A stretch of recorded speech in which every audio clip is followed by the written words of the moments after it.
most of you right now, a lot of you, are only working on your own.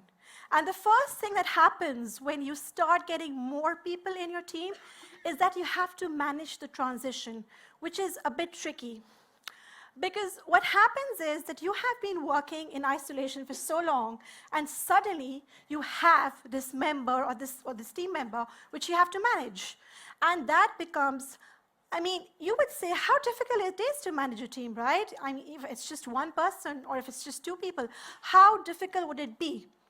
But to be honest, this transition is the most important step, because that's the time where a lot of managers kind of start failing. They don't know what to do. The problem is they're not delegating well. And you'll have to understand now that once you start managing teams, even if it's one member, your work is going to be different and your responsibilities will increase. Okay, you have to be even more accountable and even more responsible than what you were used to being. Now, usually when people make the transition, they ask these questions. How do I make sure that employees respect me? Because a lot of times what happens is that when you are upgraded and you get an assistant or somebody to manage you, a lot of times it could be somebody from your own team. And suddenly you're up there managing this person who was originally maybe your friend. You went chatting with that person, you went to coffee, you went to lunch dates, and now you have the responsibility of managing that person because you got upgraded, right? And that is when it becomes a little challenging, because what happens is that we become concerned about things like, how will I establish my authority? How would people respect me? How would I make people listen to me? And especially, there are very young assistants. I mean, I became a manager when I was 21 years old, and I really did not know how to manage a group of interns under me, because I was 21, they were 17, 18, and guess what? I mean, it was like, I was the sort of person who really believed in motivating and inspiring, and I was like, let's do this, and let's energize them. But guess what? It didn't always work, because you have to draw a line somewhere. Sometimes people feel that praising or inspiring or motivating is everything that you need to do. But that can actually get you into trouble, because what happens when your team is not performing well, and that's when you have to stop them and you have to reprimand them or you have to draw a line. And that's when your team starts hating you, because they're like, oh, so yesterday she was all energetic and motivating and inspiring, and now suddenly she has this look on her face. Believe me, people started calling me moody because I didn't know how to manage. The first day I was like, okay, so come on, let's do this, let's do that, team. And the next day when I felt that, the goals were not being met, and I would suddenly, obviously because my manager would say, Hira, what are you doing? Your team is not doing well. And then I would have to give it to them. And then they would be like, okay, what sort of a moody manager was she? Yesterday she was all happy and excited, and today she has this face, she's making this terrible face.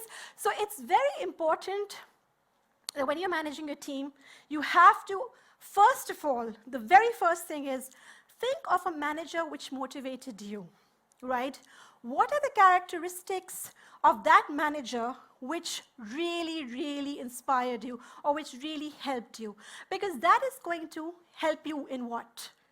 That is going to help you in identifying your own motivational style. Now, that is really important. Unless you don't know what exactly motivates you, you cannot know how to motivate your team. So if you sit down and you think of yourself when you were an assistant, when you were somebody who was being managed, what is it that motivated you? What is it that inspired you? And when you were down or when you were dejected or you were not engaged, what is it that actually kind of reignited your passion? And chances are you might learn quite a few lessons from your own experience which you can apply to your team members. So that's why I always tell people when I'm doing leadership trainings, the first thing is to identify what exactly motivates you. Then, there are 3 responsibilities as a staff manager. Now, the responsibilities are towards the management, the responsibilities towards staff members, the team you're managing, and then there are responsibilities to yourself. Now, I'm not going to talk much about responsibilities to management because that's managing your boss, and that's a topic for another day. But so basically the responsibilities to the management involves, of course, projects are on time, on budget, they're informed, they know what's happening, they're kept in the loop. You defend their position or point of view in public while you address their criticisms in private. So this is a basic responsibility you owe to the managers you are reporting to, right? Let's get on to the responsibilities to your work group. What exactly are your responsibilities to your work group?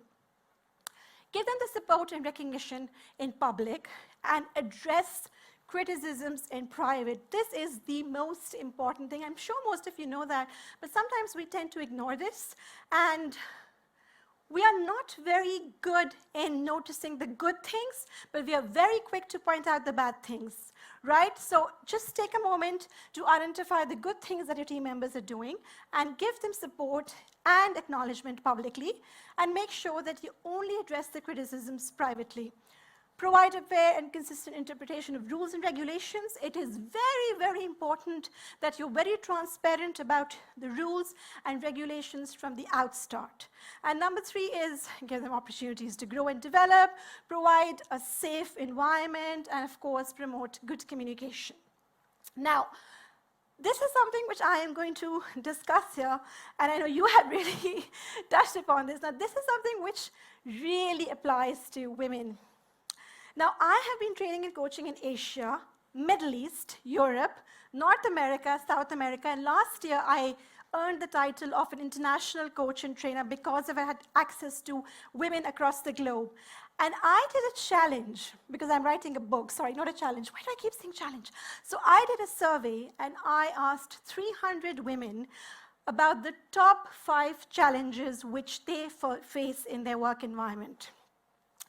So the first one was fear of missing out, which I think we feel that, and especially moms, guilty moms, experience that all the time because we want to be good managers, good moms, good wives, good whatever. I mean, you have to play so many roles. So there was fear of missing out. And number 2 was imposter syndrome, which is, of course, which we've already talked a lot about confidence, so I'm not going to go into that. But a lot of women had issues about confidence.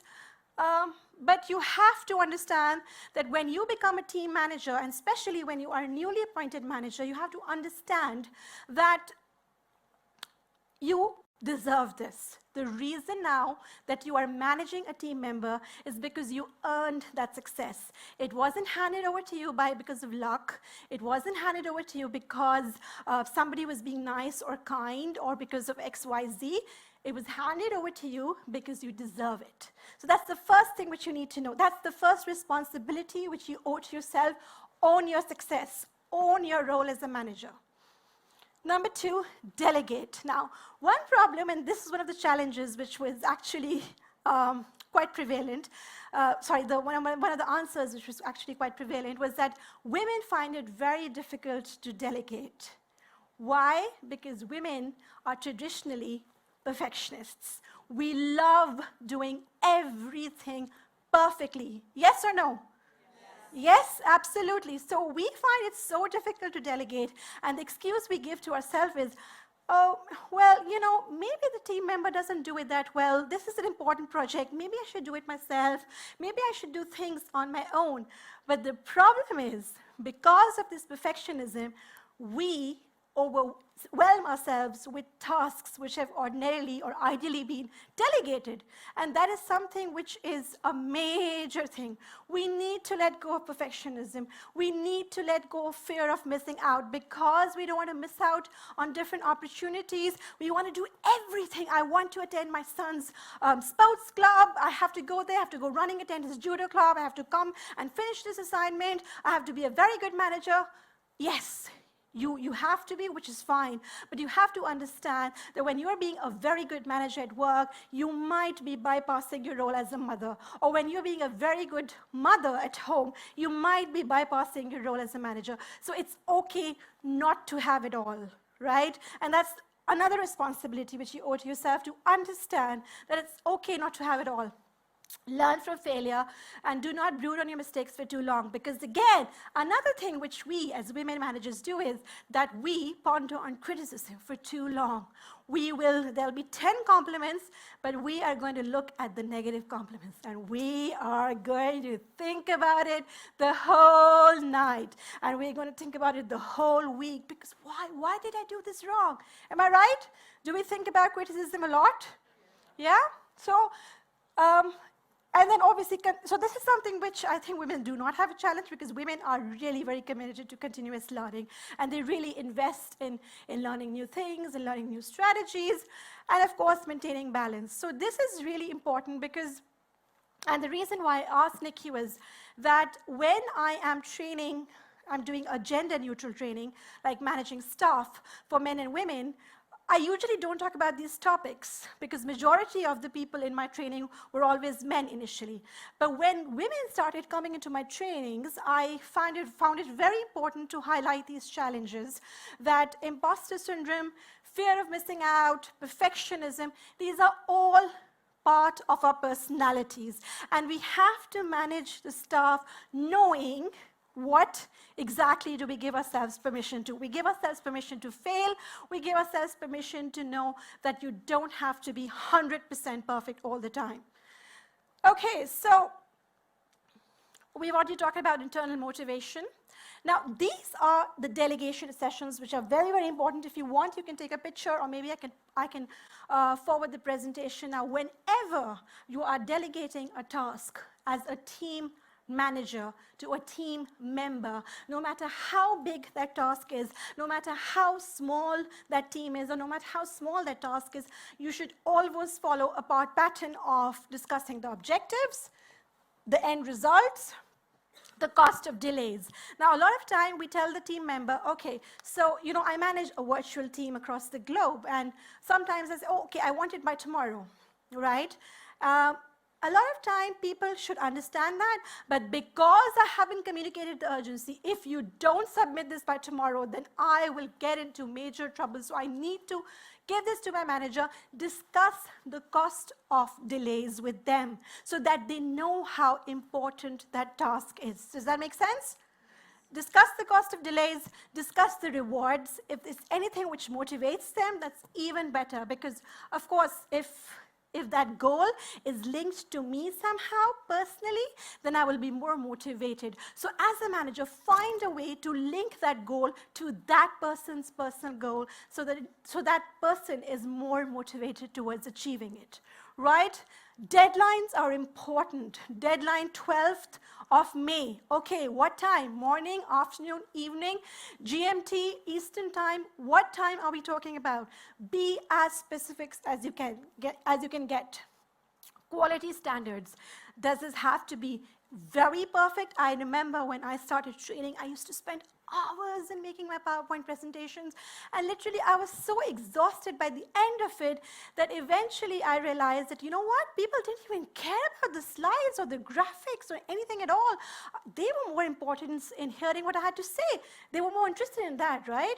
But so I had to let go of that, and had to let go and accept the fact that, okay, this is acceptable, this is good enough, now let's just move on. So always communicate that to your team also.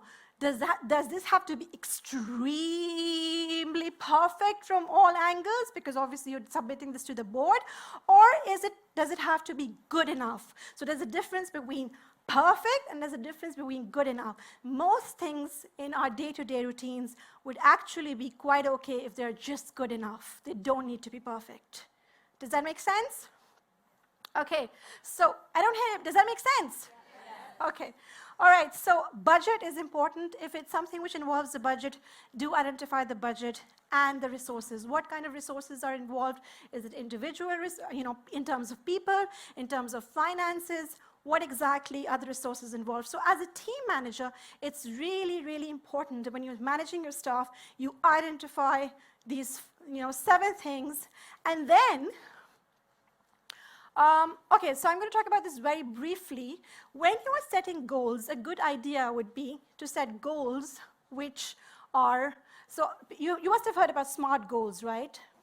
So there's this new philosophy which says goals with spirit. Now, what exactly is spirit? Specific goals, the number, the quantity, the timeline, the prizes attached to it. This is really important. If you want to motivate your team, always associate a small prize to it. And if you don't work for a team, if you work for yourself, literally do that. When you, for example, publish a blog, reward yourself. So what if 5 people read it? Have a chocolate and say, good job, I did it, right? So reward yourself. Rewarding yourself is really important, as it is important to reward your team. Okay, the goals should be specific and individual and not generalized so that people can know what to expect. They have to be inspiring and they have to be time-bound. Now, what do you mean by inspiring? Inspiring is a very general term. Now, as a team member, this is very important for you as a team manager to know what motivates your team. Now, I'm assuming you don't have huge teams to look after right now. You just have about 2 or 3 people in your teams? Or do you have lots of people? Do you have 2 or 3? Is that true? Okay. So when you have 2 or 3 people, it's very easy to identify what exactly motivates them, because some people get motivated by financial rewards. Some people get motivated by just a pat on the shoulder. So there are different levels of motivation, and you have to try and evaluate by talking to your team members a couple of times in the week other than work, just to find out what exactly is that inspires them or keeps them going or energizes them. And when you do that, you find out what exactly motivates them. So you can't really use a one-size-fits-all situation for everybody. So for example, I had a team member, and I'm the sort of person who gets very excited and emotional about having teams, and I'm like, okay, come on, let's get going, come on, let's start the project. So I had one team member, and she was very reserved, and she looked at me she gave me a very condescending kind of look, and she was like, what is this girl up to, and what is she doing? And initially I was a little offended, because I thought, what is she doing? Doesn't she understand me? Why does she look so laid back? Why does she look so lazy? I probably don't want her in my team anymore. But then I figured out that it was not me, it was not her, it was me. Because I have this personality style, I was assuming that all my team members are going to be exactly like this, which is not true, because every team member is individual and every team member has a different personality style. So just because if I have about 10 people in the room who are not jumping up with excitement, that doesn't mean that they don't like me, because that's what I feel. Oh, you know what, she's not smiling, she's just staring at me for long. Maybe what I'm saying is not good enough. Maybe she doesn't like me. Oh my God, I'm a disaster. I think I'm just saying rubbish. People don't like me. But maybe, you know what? Maybe that's her style. That's how she listens to people, right? She has this reserved look on her face. She doesn't like to smile, and that's her style. So that's very important to know what exactly motivates your team members, right? And what exactly inspires them. So that's what you mean by motivating goals. Okay. So it's always very important, once you have done the entire checklist of delegation and resources and finances and everything, then you check for clarity, and especially newly appointed staff members and newly appointed people who are newly appointed under you, they really need clarification. You need to, because a lot of people have this problem typically that they don't ask. And that's the problem. And that's when a lot of teams fail, because people do not ask. Supervisors assume that the team understood everything. The team is too scared to put forward a question, and lo and behold, at the end of the project, you realize, oh my God, this is not what we had anticipated. So always clarify. Ask them to repeat back, because you know what? Maybe they're just very shy and they don't want to ask questions. So it's your responsibility as a supervisor, especially for people who are young or who are newly appointed in your team, to get back and ask them to reiterate, to repeat, to summarize whatever the discussion was, so that you can get on the same boat. Does that make sense? Yeah? And then ask them what they're likely to tackle first. Now, this is because I'm a coach, so I do like to involve coaching in my team management style. And, oh my God. Okay, that's cool. So basically, what happens is that you need to ask them questions. What exactly is it that you're going to tackle first? What are you having difficulties with? How do you think you want to do it? Now, of course, all these questions are all time-based. If your manager is saying, I want this report right now, you can't really afford to go back to your team member and say, okay, so what do you think about it? How should we do it? No, you can't. You obviously have to say, do it fast, right? So it depends on the time you have. But generally speaking, I'm hoping that most of the tasks you do are not firefighting exercises, which you have to do immediately. There are times when you can actually sit down and ask your team members what exactly it is that they want, right? So always ask them what they want to tackle, and ask them what issues they're facing and how they would like to solve the problem, right? Always establish checkpoints at critical stages. Please, this is something, and I have trained so many teams across the globe, and I see the number one failure is that people delegate, okay, you have to do this next week, and then bye. No discussions, no getting back to them, no establishing checkpoints. This is so crucial. You need to have checkpoints within the whole process, within the whole project, critical checkpoints. Every Tuesday, we're going to meet and discuss. Every Thursday, you're going to send me an email. Do not wait until the project ends. Okay, does that make sense? Because obviously, if you're waiting until the end, it is just a recipe for disaster. And a lot of times, it's not we don't do that. These are basic stuff, and I'm sure already many of you are already doing it, right? But it's just that when you have something in front of you on an Excel sheet, so what I usually recommend is what I talked about, objectives, resources. If you have taken a picture, good enough, otherwise I'll forward the presentation.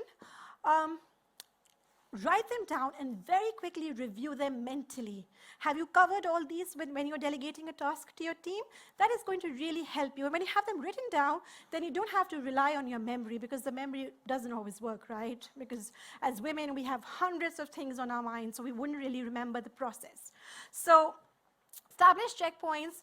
What worked, that's very important. Feedback is very important whenever a task is finished. I'm not saying a detailed 1-hour review meeting, but a very quick feedback as to what went right and what went wrong. Okay? What were the important lessons learned? This is especially very important for people who are new in your team. Okay, now this is one thing which I'm just going to touch, and then after that we are probably just going to do 2 more topics, yeah. So giving instructions, now as you do you give a lot of instructions to team members, right, on a daily basis. When you are the manager, you tell your people to do things. One thing is, if you have the time, and if you have smaller teams, is you can identify what is the style of your team member. Is it visual? Okay, are they auditory learners? Are they kinesthetic learners? What do they like to do? Would they like to see the things? Would they like to hear about them, or would they like to experience it? So there are different types of learning styles, and if you keep that in mind in your team members, you will be able to, and I know it becomes a little difficult when the team becomes bigger, because then you really cannot look into everyone's team member, in learning style. But when you have smaller teams, your teams of 2, 3, 5, or even maximum 10, then it is possible for you as a manager to identify their learning styles and to relate the information in that learning style. Now, there are 3 different ways of giving requests and telling your team to do something. So one is giving orders, Jamie, shut off the water valve, okay? Making requests, Jamie, would you please shut off that valve? Or suggestions, Jamie, it might be a good idea to turn it off. What do you think? Which one would you listen to the most? First, second, third? Second, right? Now, second is something which most people would definitely listen to. Now, third is more of a coaching style. Now, coaching has become very, very popular in managing teams these days. So when you ask a question like the third one, that's when you are being the 21st century manager and you're doing it all right, because you're asking the team member how to do a certain thing, right? So, but you don't always have the time to do the third one, because sometimes projects need to be rolled out fast and you don't have time to ask them questions. What do you think about it? What do you think we can do? No, that's probably something which you can do once in a while. So the second one is better. All right, so again, it depends on the situation. Orders, when you really have safety issues, emergency crisis situation, you have to order them because you have to do them. You can't really see, oh, there's fire. What do you think about it? How should we can't do that, right? So we have to work fast. Requests, ask rather than tell. Could you complete? Do you think you can? I mean, if there's a fire, do you think you can run to the door? No, you won't do that. You probably will have to rush. So depending on the situation, this is a very important slide, is because when do you order, when do you request, and when do you suggest? And when the task is not critical, that's when you suggest, and that's when you are coaching your team, because that's very important. That will actually help to develop your team members. All right. And if you don't have time to do everything, if it's something very, very fast, then you can't really say, okay, wait, let me check out the checklist which Hira gave. Let me see. You don't, right? You don't have time to do that.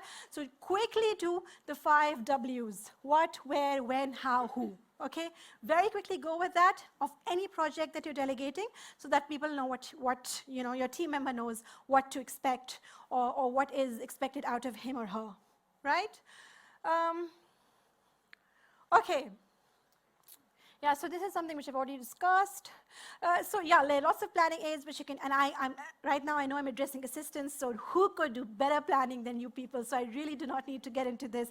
I'm sure you're already amazing. In fact, I need to take a class from you guys to do the planning. So I'm not going to get into details of the planning. Active listening is another very important part in communication.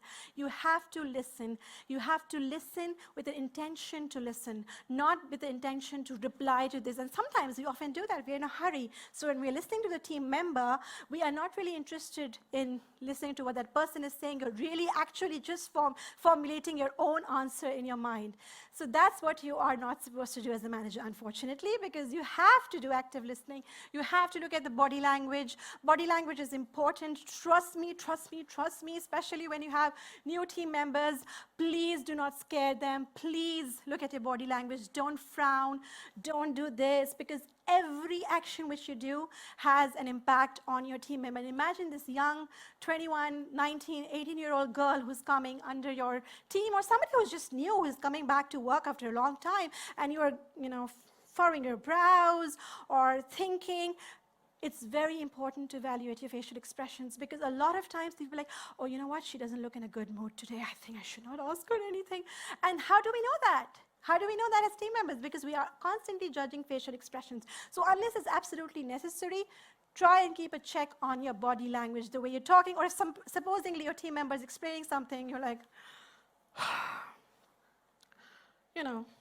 So, and then the team member will probably say, oh, she's not interested, let's move on, or maybe let's just wrap it quickly. Is that my hint to wrap up quickly? Okay. All right.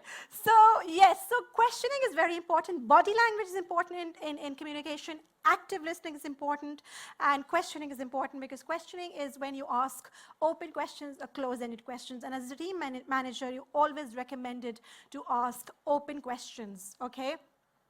Open questions include things like, what do you think about it? What do you think we could have done differently? What is stopping you? These are all open-ended questions which would help to develop your team members.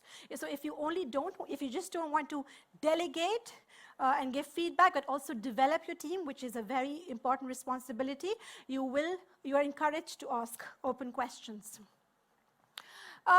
Yeah, and this is a very quick framework for managing conflict. If you want to take a picture, or if you want, again, like I said, I'll forward it. If you have a conflict in the team members, this is roughly the model which you follow.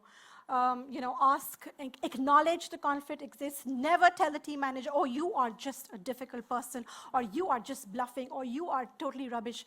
Acknowledge the conflict exists. That's very important. Identify the conflict, explore, hear all viewpoints, and gain an agreement, and then loop up. So that's very important about managing conflict. And that's about it. The last slide is giving feedback.